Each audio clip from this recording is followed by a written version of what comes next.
दिल्ली की मुख्यमंत्री रेखा गुप्ता पर हमले के बाद सुरक्षा को लेकर सवाल खड़े हो गए।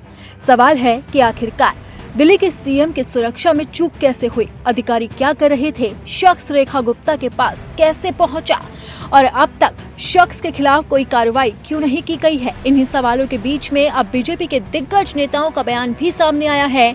दिल्ली सरकार में मंत्री प्रवेश वर्मा ने रेखा गुप्ता पर हुए हमले को लेकर बड़ा खुलासा किया है और इसी के साथ ही उन्होंने चौंकाने वाला बयान भी दे दिया है।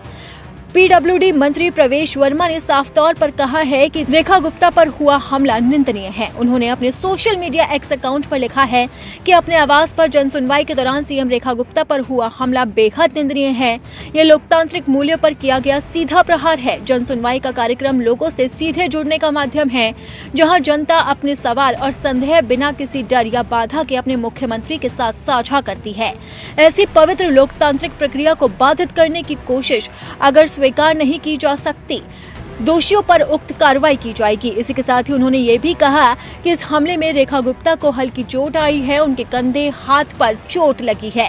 हालांकि प्रवेश वर्मा ने ये नहीं बताया है कि क्या रेखा गुप्ता को शख्स ने थप्पड़ मारा था, क्योंकि मीडिया रिपोर्ट्स में लगातार ये दावा किया जा रहा है कि शख्स ने रेखा गुप्ता को थप्पड़ मारा, उनके बाल खींचे, इसी के साथ ही उनके खिलाफ अभद्र भाषा का इस्तेमाल किया। हालांकि इस तरह का वीडियो अभी तक सामने नहीं आया है और न ही इस पूरे हत्याकांड को लेकर पुलिस का कोई आधिकारिक बयान सामने नहीं आया।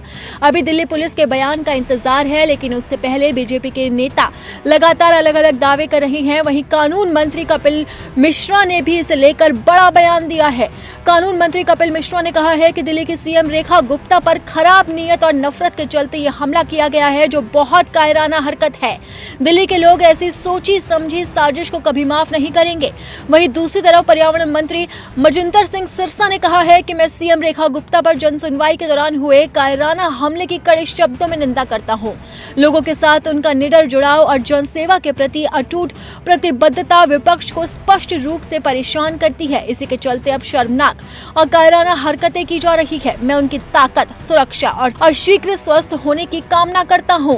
वहीं इसी के साथ ही दूसरे भी बीजेपी नेताओं का बयान लगातार सामने आ रहा है और बीजेपी ने इस हमले को साजिश करार दिया है। बीजेपी के नेता लगातार ये कह रहे हैं कि यह हमला सुनियोजित साजिश था और यह प्लानिंग के तहत हमला किया गया था। सीएम रेखा गुप्ता के घर की पहले रैकी की गई और ये जांचा गया कि वो कब क्या करती हैं और किस समय घर से निकलती हैं और उसके बाद सोची समझी साजिश के तहत सीएम रेखा गुप्ता पर हमला किया गया।